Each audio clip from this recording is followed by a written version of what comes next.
नमस्कार दोस्तों, राधे राधे। स्वागत है आपका फिर से इस चैनल पर। दोस्तों, सच्ची श्रद्धा से कमेंट में जय श्री राधे कृष्णा जरूर लिखें। दोस्तों, वर्तमान समय में हम जिस युग में जी रहे हैं उसे कलयुग कहा गया है।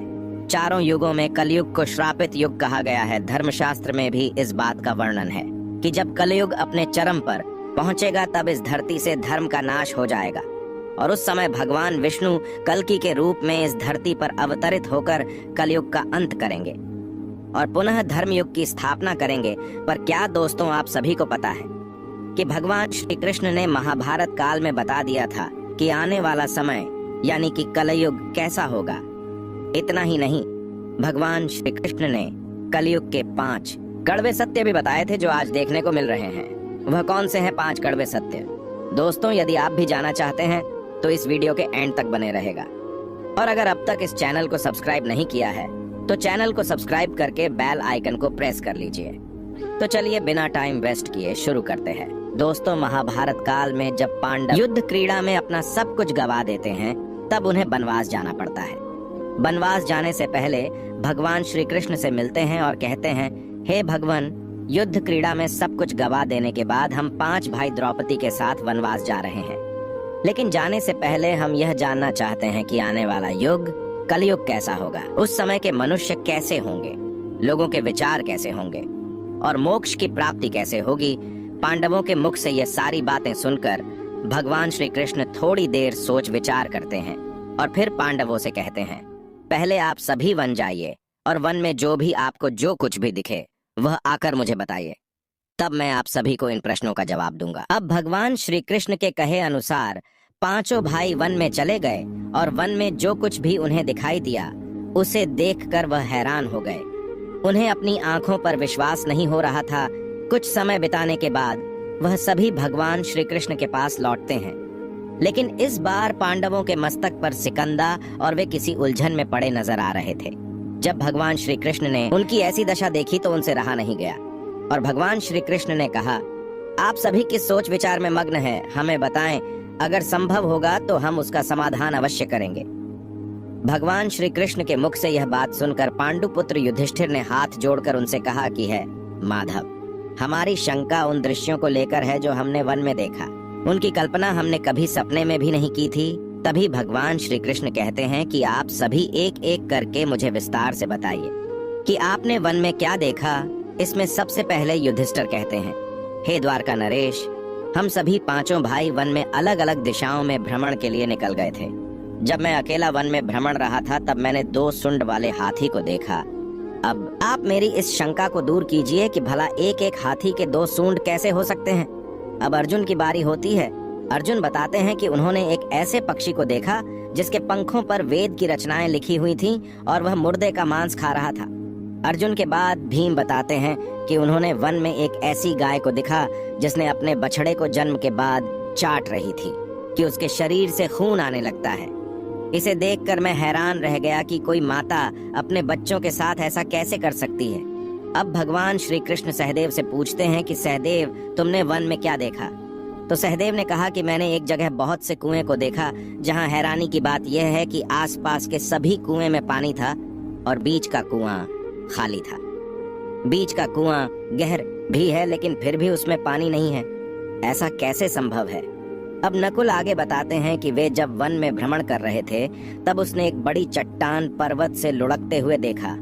वह चट्टान कितनी ही बड़े वृक्षों और सिलावों से टकराती है लेकिन उसे कोई रोक नहीं पाता और अंत में एक छोटे से वृक्ष के स्पर्श से वह चट्टान रुक जाती है। अभी युधिष्ठिर भगवान श्री से कहते हैं कि है वासुदेव, हम भाइयों ने जो भी मन में देखा उसका सारा विस्तार आपसे बता दिया। अब आप हमारी सारी शंकाओं को दूर करते हुए हमें विस्तार से बताइए। तब भगवान श्री कृष्ण ने युधिष्ठिर से कहते हैं कि धर्मराज, जैसा कि आपने बताया कि आप 2 सूंड वाले हाथी को देखकर हैरान में पड़ गए हैं, लेकिन इसमें हैरानी की बात नहीं है, क्योंकि कलयुग में ऐसे व्यक्ति ही राज करेंगे जो बोलेंगे कुछ और करेंगे कुछ और। उनके मन में कुछ और, कर्म में कुछ और होगा। यह लोग शोषण करने का एक भी मौका हाथ से जाने नहीं देंगे। यह बस अपने ही हित की बात सोचेंगे। अब भगवान श्री कृष्ण अर्जुन से कहते हैं कि है पांडुपुत्र अर्जुन, तुमने वन में एक ऐसे पक्षी को देखा जिसके पंख पर वेद की रचनाएं लिखी हुई थीं और वह मुर्दे का मांस खा रहा था। लेकिन इसका मतलब यही है कि कलयुग में ऐसे ही लोग होंगे जो कहने को तो विद्वान ज्ञानी पुरुष कहलाएंगे, किंतु इनका आचरण राक्षसी होगा। उनके मन में यही होगा कि जल्दी किसी की मृत्यु हो और उसकी संपत्ति के मालिक खुद बन जाए। कलयुग में मनुष्य के लिए सबसे ऊपर धन और संपत्ति होगा और कुछ गिने चुने शख्स ही वास्तविक संत होंगे। इसके अलावा कलयुग में ज्यादातर इंसान अपनों को ही ठगकर आगे बढ़ने के विचार में होंगे। अर्जुन के बाद भगवान श्री कृष्ण भी हमसे कहते हैं कि हे भीम, जैसा कि आपने देखा कि एक गाय अपने बछड़े को इतना चाटती है कि उसके शरीर से खून आने लगता है, ठीक इसी तरह कलयुग का मनुष्य अपने बच्चों पर इतना प्यार लुटाएगा कि उसका विकास रुक जाएगा। एक माता की ममता अपनी औलाद की मोह माया और संसार में इस तरह बांध के रख देगी कि उसके बच्चे का जीवन नष्ट हो जाएगा। अगर किसी का बेटा घर द्वार छोड़कर साधु बन जाएगा तो उसके दर्शन को हजारों व्यक्ति जाएंगे, किंतु अपना बेटा साधु बनेगा तो वह रोएंगे, विलाप करेंगे कि मेरा बेटा गलत रास्ते पर चला गया। दोस्तों, यहाँ भगवान श्री कृष्ण जीवन की वास्तविकता को बताते हैं कि इंसान को यह समझना होगा कि तुम्हारे पुत्र तुम्हारे नहीं, अपनी पत्नियों की अमानत है, और पुत्रियां अपने पतियों, और तुम्हारा यह शरीर मृत्यु की और आत्मा परमात्मा की अमानत है। भीम की जिज्ञासा को शांत करने के बाद भगवान श्री कृष्ण सहदेव को कहते हैं कि सहदेव, जैसा कि तुमने वन में देखा कि एक साथ कई कुएं हैं थे, लेकिन सिर्फ बीच का कुआं खाली था।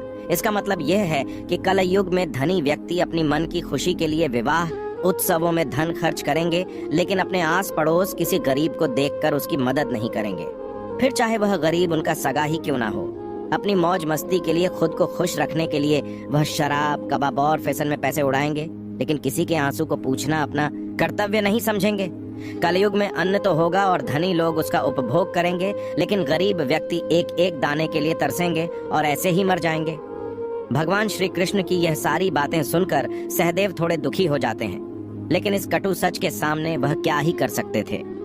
अब भगवान श्री कृष्ण नकुल से कहते हैं कि नकुल, जैसा कि तुमने वन में देखा कि एक बड़ी चट्टान पर्वत से लुढ़कती हुई बड़े बड़े वृक्षों और विशालकाय चट्टानों से टकराती हुई आती है, वह रुक नहीं पाती है, लेकिन एक छोटा सा वृक्ष अपने स्पर्श से ही उसे रोक देता है। इसका मतलब है कि मनुष्य की बुद्धि क्षीण होती जाएगी और उसके जीवन का पतन होगा, लेकिन उसके पतन को एक धन रूपी वृक्ष रोक नहीं पाएगा, पर हरि नाम रूपी एक छोटा सा पौधा व्यक्ति का पतन रोकने के लिए सक्षम होगा। अतः कलयुग में हरि नाम ही एक मोक्ष का मार्ग होगा, अगर व्यक्ति धन का लालच छोड़कर भगवान की भक्ति में रम जाएगा। हरि नाम का जप करेगा तो निश्चय ही उसे कोई दुख तकलीफ नहीं होगा और मरने के बाद भी उसे भगवान के चरणों में जगह मिलेगी। दोस्तों, अगर आप गौर करेंगे तो पाएंगे कि भगवान श्री कृष्ण द्वारा बताई गई ये 5 कड़वे सत्य इस कलयुग में नजर होते आ रहे हैं। ऐसे में अगर आप भी अपने जीवन की सारी तकलीफ को दूर करना चाहते हैं तो आज से ही हरि नाम का जप करना शुरू कर दें। तो दोस्तों, इस वीडियो में फिलहाल इतना ही। उम्मीद है आपको आज की वीडियो पसंद आई होगी। अगर हाँ तो वीडियो को लाइक करें और इस तरह की और भी जानकारी के वीडियो देखने के लिए चैनल को सब्सक्राइब कर ले। धन्यवाद।